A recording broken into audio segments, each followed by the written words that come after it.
नमस्कार मित्रों, मेरे YouTube चैनल एस्ट्रो गाइडेंस में आपका बहुत बहुत स्वागत है। जैसा कि हम जानते हैं कि ज्योतिष शास्त्र एक बहुत ही वैज्ञानिक और व्यापक विषय है। ज्योतिष शास्त्र के अंतर्गत विभिन्न आकाशगंगा में विभिन्न ग्रहों से आने वाली तरंगों का मानव जीवन पर क्या प्रभाव पड़ेगा, इसका अध्ययन किया जाता है। मतलब मूल रूप से विभिन्न ग्रहों से आने वाली तरंगों का मानव जीवन पर पड़ने वाला जो प्रभाव है, वही ज्योतिष शास्त्र के अध्ययन का मूल है। ज्योतिष शास्त्र की कई सारी विधियां हैं। वास्तव में ज्योतिष शास्त्र की मदद से हम भविष्य में होने वाली घटनाओं को जानने का प्रयास करते हैं। तो ज्योतिष शास्त्र से संबंधित बहुत सारी विधियां हैं जिनसे हम भविष्य में होने वाली घटनाओं का आकलन करने की कोशिश करते हैं, जैसे कि हस्तरेखा, पामिस्ट्री या अंक ज्योतिष, जिसको न्यूमेरोलॉजी कहते हैं। एक और विज्ञान हुआ करती थी, रमल विज्ञान जिसे हम कहते थे या रमल शास्त्र कहते थे। उसमें हम पासों की मदद से भविष्य में होने वाली घटनाओं का अच्छा बुरा परिणाम जानने की कोशिश करते थे। उसी क्रम में एक विधि और है जिसकी चर्चा आज मैं यहाँ आपसे करूँगा। वो विधि बेसिकली रमल की तरह ही है। रमल में हम पासों का प्रयोग करते थे, परंतु यहाँ पर हम पासों की जगह ताश का प्रयोग करेंगे। ताश की गड्डी होती है जिसमें 52 पत्ते होते हैं। उसमें इक्का होता है, गुलाम होता है, बेगम होती है, बादशाह होता है, दहला, नहला, इस प्रकार से 52 पत्ते एक ताश की गड्डी में होते हैं। तो आज हम ताश की गड्डी से भविष्य में जो होने वाली घटनाएं हैं या किसी काम को करने का क्या परिणाम होगा, वह कार्य हमारे लिए शुभ होगा, अशुभ होगा, हमें सफलता मिलेगी किसी काम में या नहीं मिलेगी, इन सारी बातों के उत्तर को हम जानने के लिए ताशों का प्रयोग करेंगे। तो आज का हमारा विषय है ताश के पत्तों से भविष्य कथन। तो इसमें हमें करना ये है कि ताश के 52 पत्तों में से हमें केवल 36 पत्ते चुनने हैं, 36। अब वो 36 पत्ते कौन कौन से चुनने हैं? उन 36 पत्तों में 4 इक्के लेने हैं। चारों इक्के, चारों बादशाह, चारों बेगम, चारों गुलाम, चारों दहले, चारों नहले, चारों अट्ठे, मतलब जिन पर 8 लिखा हुआ है वो चारों पत्ते, चारों अट्ठे, चारों सत्ते लेना है और चारों छक्के लेना है। इस प्रकार से ये 9 पत्ते हमें लेने हैं चारों। तो 9 चौको 36, इस प्रकार से 36 पत्ते हमारे पास हो जाएंगे। तो एक बार मैं आपको और बता दूं कौन से 9 पत्ते लेने हैं। तो उन 9 पत्तों में इक्का, बादशाह, बेगम, गुलाम, दहला, नहला, अट्ठा, सत्ता और छक्का, ये 9 पत्ते लेने हैं 4-4। तो 9 चौको 36, टोटल 36 पत्ते हो जाएंगे हमारे पास। और इन 36 पत्तों की मदद से हम भविष्य कथन कर सकते हैं। तो आगे मैं आपको बताऊंगा कि किस तरीके से ये हमें 36 पत्तों से भविष्य कथन करना है। तो सबसे पहले तो ये है कि आपके पास मान लीजिए कोई प्रश्नकर्ता आता है, आपसे प्रश्न पूछने के लिए कोई व्यक्ति, कोई इंसान आया कि भाई ये मेरा काम है और ये मैं इसमें सफल होऊंगा या नहीं होऊंगा, या ये काम मुझे करना चाहिए या नहीं करना चाहिए। तो आपको करना ये है कि सबसे पहले तो जो 36 पत्ते आपने लिए हैं उनको अच्छी तरह से पहले उनको फेंट लीजिए। आप अच्छी तरह से उनको मिक्स कर लीजिए, मिला लीजिए। अच्छी तरह से मिक्स करने के बाद 36 पत्तों को, फिर उसकी जो गड्डी बन जाएगी 36 पत्तों की, उसको प्रश्नकर्ता से कहिए कि वो स्पर्श करे। जैसे ये गड्डी बन गई हमारे पास, प्रश्नकर्ता उसको स्पर्श कर लेगा एक बार। और फिर प्रश्नकर्ता से आप कहिए कि 1 से लेके 36 के बीच कोई अंक वो अपने दिमाग में सोचे। 1 से लेके 36 के बीच कोई भी अंक वो सोच सकता है। और फिर उसके बाद वो अंक जो सोचेगा, हम उससे पूछ लेंगे कि उसने कौन सा अंक सोचा है। अब ये तो हो गई पहली स्टेप कि आपने 36 पत्तों को अच्छी तरह से फेंट करके और प्रश्नकर्ता से स्पर्श करवा लिया और उससे एक संख्या पूछ ली जो उसके मन में है, वो संख्या 1 से 36 के बीच में होना चाहिए। दूसरी स्टेप ये है कि उन 36 पत्तों को आप 6 बाई 6 की लाइन में क्रम से जमाएंगे। अब वो कैसे जमाने हैं वो मैं आपको बता रहा हूँ, ध्यान से देखें। तो दोस्तों, ताश के पत्तों को हम कुछ इस तरीके से जमाएंगे। बाएं से दाएं हमें ताश के पत्तों को जमाना है। ये देखिए, पहला पत्ता हम यहाँ रखेंगे, फिर दूसरा यहाँ रखेंगे, तीसरा पत्ता, चौथा पत्ता, पांचवा पत्ता, छठवां पत्ता। ये रैंडमली रखना है हमें। जो ताश की गड्डी हमने फेंटी है, उस फेंटी हुई ताश की गड्डी से रैंडमली, मतलब शुरू से ऊपर से उठाते हुए हमें इस तरीके से पहला, दूसरा, तीसरा, चौथा, पांचवा, छठवां, 6 पत्ते हमने रख दिए। फिर कंटिन्यू उसी के आगे हम 7वां पत्ता यहाँ रखेंगे, फिर 8वां, 9वां, 10वां, 11वां, 12वां, और इस तरीके से हम पूरे 36 पत्तों को ऐसे रख लेंगे। ये देखिए, 36 पत्तों को आपने रखा हुआ है। 6 बाई 6 की एक ऐसी सीरीज आपको बनानी है। 6 पत्ते, फिर 6 पत्ते, फिर 6 पत्ते, ऐसे टोटल आपने 36 पत्ते इस तरीके से जमा दिए। अब प्रश्नकर्ता से हम ये पूछेंगे कि उसने मन में कौन सा अंक सोचा था। मान लो उसने मन में, उदाहरण के लिए, 21 सोचा, 21। तो हम ये देखेंगे कि 21 नंबर पर कौन सा पत्ता रखा हुआ है। ये 21 नंबर पर जो भी पत्ता रखा हुआ है वो पत्ता, और उसके आसपास के ये 8 पत्ते हमें अपनी कंसिडरेशन में, अपनी कैलकुलेशन में लेने हैं भविष्य कथन के लिए। बाकी के ये सारे पत्ते हम हटा देंगे।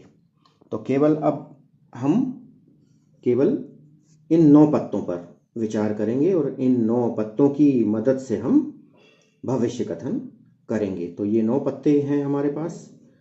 यदि मान लो प्रश्नकर्ता ने 21वां नंबर हमें बताया कि उसने मन में 21 नंबर सोचा हुआ था, तो 21 नंबर का पत्ता यहाँ पे हमने रहने दिया, और उसके आसपास के ये पत्ते 14, 15, 16, 20, 22, 26, 27 और 28 भर यहाँ पर हम रखेंगे। बाकी सारे पत्ते हम हटा देंगे और फिर इन्हीं 9 पत्तों के आधार पर हम भविष्य कथन करेंगे। मित्रों, अब मैं आपको ये बताऊंगा कि किस तरीके से आप भविष्य कथन करेंगे। तो कुछ बिंदु हैं जिनके आधार पर आपको भविष्य कथन करना है। वो बिंदु कुछ इस प्रकार है। पहला बिंदु है कि यदि प्रश्नोत्तर कार्ड इक्का हो। प्रश्नोत्तर कार्ड का मतलब है ये जो सेंटर में रखा हुआ कार्ड है, 21वें नंबर का कार्ड, यानी प्रश्नकर्ता ने जो संख्या बताई थी हमारे उदाहरण में वो 21 है वो संख्या। तो 21वें नंबर पर जो भी कार्ड हो, मान लो वो इक्का होता है, लाल रंग का इक्का हो सकता है, काले रंग का इक्का हो सकता है, चारों इक्कों में कहीं का भी इक्का हो सकता है, तो इसका मतलब इस प्रश्न का उत्तर धनात्मक है। धनात्मक अर्थात उसने जो भी प्रश्न किया है आपसे कि मेरा काम होगा कि नहीं होगा, तो आप बिल्कुल उससे कह सकते हैं कि हाँ, आपका काम बेफिक्र होगा और जल्द ही होगा, उसमें कोई संशय नहीं है। दूसरा बिंदु ये है कि यदि प्रश्नोत्तर कार्ड को घेरने वाले सभी कार्ड सजातीय हों। सजाती से मतलब है समान रंग के।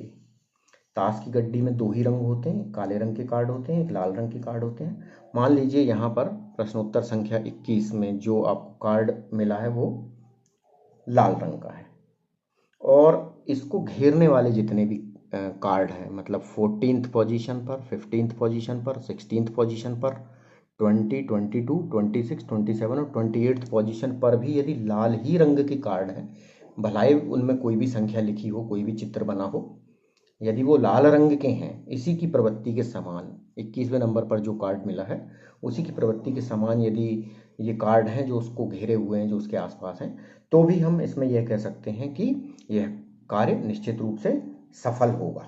इसका उत्तर भी धनात्मक होता है।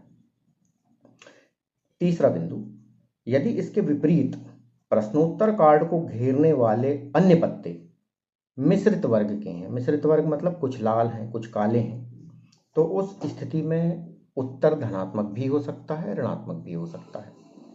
मतलब ये है कि यदि 21वें नंबर पर जो कार्ड है, मान लेते हैं वो लाल है, लाल रंग का कार्ड है, और 14, 15 और 16 पोजीशन पर मान लेते हैं कि लाल रंग के कार्ड हैं, और बाकी की बची हुई पोजीशन पर काले रंग के कार्ड आ जाते हैं, तो इस स्थिति में उत्तर धनात्मक भी हो सकता है और ऋणात्मक भी हो सकता है। तो अब इसका फैसला हम कैसे करेंगे कि उत्तर धनात्मक है या ऋणात्मक।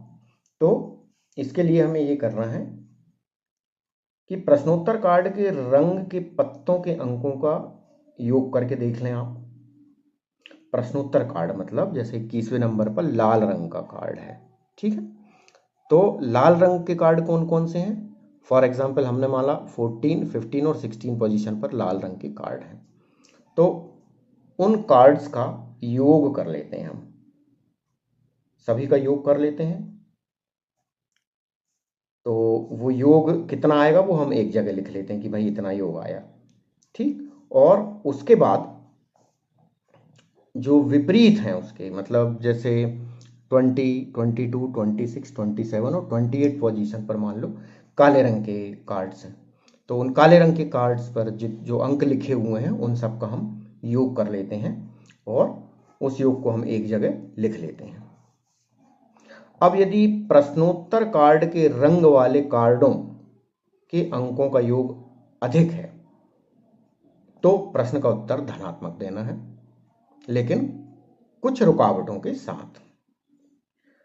और यदि जो विपरीत रंग वाले हैं, मतलब 20, 22, 26, 27 और 28 पोजीशन पर जो पत्ते हैं, काले वाले जो पत्ते हैं, यदि उन पर लिखे अंकों का योग ज़्यादा है प्रश्नोत्तर कार्ड वाले रंगों की अपेक्षा, मतलब लाल रंग वाले कार्डों की अपेक्षा यदि काले रंग वाले कार्डों का योग ज़्यादा है तो इसका उत्तर ऋणात्मक होगा, मतलब वो काम नहीं होगा। तो इस तरीके से हम ये निर्धारित कर सकते हैं कि काम होगा या नहीं होगा। संशय की स्थिति है यदि कि भाई मिक्स पत्ते यहाँ पर रखे हुए हैं, उसमें एक बात आपको ध्यान रखनी है कि जो सेंटर में पत्ता रखा हुआ है, 21वें नंबर पर जो पत्ता रखा हुआ है उसको हमें योग में शामिल नहीं करना है। जैसे मान लो यहाँ लाल रंग का कोई पत्ता रखा हुआ है तो इसको योग में शामिल नहीं करना है। लाल रंग के जितने भी पत्ते यहाँ पर होंगे उनका योग कर लेना है, और इसी के आसपास यदि काले रंग के कोई पत्ते हैं तो उनका योग कर लेना है। तो लाल रंग के पत्तों का योग यदि अधिक है तो उत्तर धनात्मक मानेंगे, यदि काले रंग के पत्तों का योग अधिक है तो उत्तर ऋणात्मक माना जाएगा। इसके बाद अगला बिंदु है कि भैया कार्य कितने समय में होगा। भाई कार्य होगा या नहीं होगा ये तो हमने निर्धारित कर लिया, लेकिन कार्य कितने समय में होगा। तो इसके लिए दोनों प्रकृति के पत्तों के अंकों का जो योग आया है उनका अंतर निकाल लें। मतलब लाल रंग के पत्तों का जो योग आया था कुल योग वो एक जगह लिख लिया हमने, काले रंग के पत्तों का जो योग आया था वो एक जगह लिख लिया हमने। अब इन योगों का अंतर निकाल लेते हैं। तो मान लीजिए कि इनका अंतर आता है 15, मान लीजिए 15 इनका अंतर आया, तो ये अंतर जितना आया है उतने समय में कार्य होगा या उतना समय लगेगा उस कार्य को होने में। मतलब 15 मिनट लग सकते हैं, 15 घंटे लग सकते हैं, 15 दिन लग सकते हैं, 15 महीने लग सकते हैं, 15 साल लग सकते हैं। तो लेकिन वो 15 के उसमें ही होगा आंसर। तो इसे कार्य की प्रकृति देखकर निश्चित करना है कि घंटे लेना है कि मिनट लेना है कि दिन लेना है। वो डिपेंड करता है कि कार्य किस प्रकार का है। जैसे किसी ने पूछा कि भाई हमारा मकान आधा बन गया है, वो पूरा कब तक होगा, तो आप कह सकते हैं कि भाई 15 दिनों में होगा या 15 महीनों में होगा। इस तरीके से उस मकान की स्थिति देखकर आप बता सकते हैं कि कितने समय में ये पॉसिबल हो सकता है। तो इस तरीके से हम समय भी निकाल सकते हैं कि कितने समय में ये कार्य होगा। दोस्तों, जब आप ताश की गड्डी के पत्तों पर लिखे अंकों का योग करेंगे तो जो अंक स्पष्ट रूप से लिखे हुए हैं उनमें तो कोई संशय नहीं है। जैसे दहले में 10 लिखा होता है, नहले में 9 लिखा होता है, छक्के में 6 लिखा होता है, सत्ते में 7 लिखा होता है, अट्ठे में 8 लिखा होता है, उसमें तो कोई प्रॉब्लम नहीं है। लेकिन जैसे गुलाम है तो गुलाम के आपको 11 अंक लेने हैं, बेगम के आपको 12 अंक लेने हैं, और यदि बादशाह वहाँ पर आता है तो उसके 13 अंक लेने हैं, 13 लेना है उसका योग। और यदि इक्का आता है तो उसके लिए 1 लेना है। तो दोस्तों, आपने देखा कि आप कितनी आसानी से ताश के पत्तों की मदद से और भविष्य कथन कर सकते हैं। किसी कार्य के होने और नहीं होने के बारे में आप बहुत ही आसानी से ताश के पत्तों की मदद से बता सकते हैं। इसमें आपको केवल 2 बातों का ध्यान रखना है, विशेष ध्यान रखना, कि जब आप ताश के पत्ते खरीद कर लाएं तो आपकी ताश की गड्डी नई होना चाहिए, फ्रेश। एक बार आप ताश की पत्ती गड्डी खरीद करके ले आए और उसको फिर आपके जो भी इष्ट हों, आप जिन भी भगवान को, जिन भी देवता को आप अपना इष्ट मानते हो, जिनकी आप पूजा अर्चना करते हो, उनके श्री चरणों में एक बार उस ताश की गड्डी को रख दीजिए, भगवान के चरणों का उसमें स्पर्श करा दीजिए, तो उसमें एक शक्ति आ जाएगी उन ताश के पत्तों में। दूसरी बात आपको ये ध्यान रखनी है कि यदि उत्तर ऋणात्मक आता है तो आपको बार बार ट्राई नहीं करना है कि हम ज़बरदस्ती ट्राई करे जा रहे हैं कि हमारा उत्तर धनात्मक आ जाए तब तक हम लगे हैं, नहीं। पहली बार में जो आंसर आपको मिले वही फाइनल आंसर आपको मानना है। हाँ, दोबारा आप ट्राई कर सकते हैं यदि उत्तर देने की सीमा या जो समय सीमा है, जिस समय सीमा में उनका कार्य होना था, यदि वो निकल चुकी है समय सीमा, तो आप दोबारा ट्राई कर सकते हैं। सामान्य तौर पर कम से कम यदि आपको दोबारा ट्राई करना तो 1 महीने का अंतर तो होना चाहिए इसमें। 1 महीने के बाद आप फिर से इस विधि को ट्राई कर सकते हैं किसी दूसरे प्रश्न का या उसी प्रश्न का उत्तर जानने के लिए। तो ये 2 मुख्य बातें थीं बस जिनका ध्यान हमको रखना था, और मेरे विचार से आपको ये विधि बहुत ही आसानी से समझ में आ गई होगी, और इस विधि का प्रयोग करने के लिए किसी बहुत विशेष प्रकार के ज्योतिषीय ज्ञान की आवश्यकता नहीं होती है। सामान्य व्यक्ति भी इसको एक बार अच्छे से समझ करके और इसका प्रयोग कर सकता है। आज के लिए इतना ही। धन्यवाद। जय श्री राम।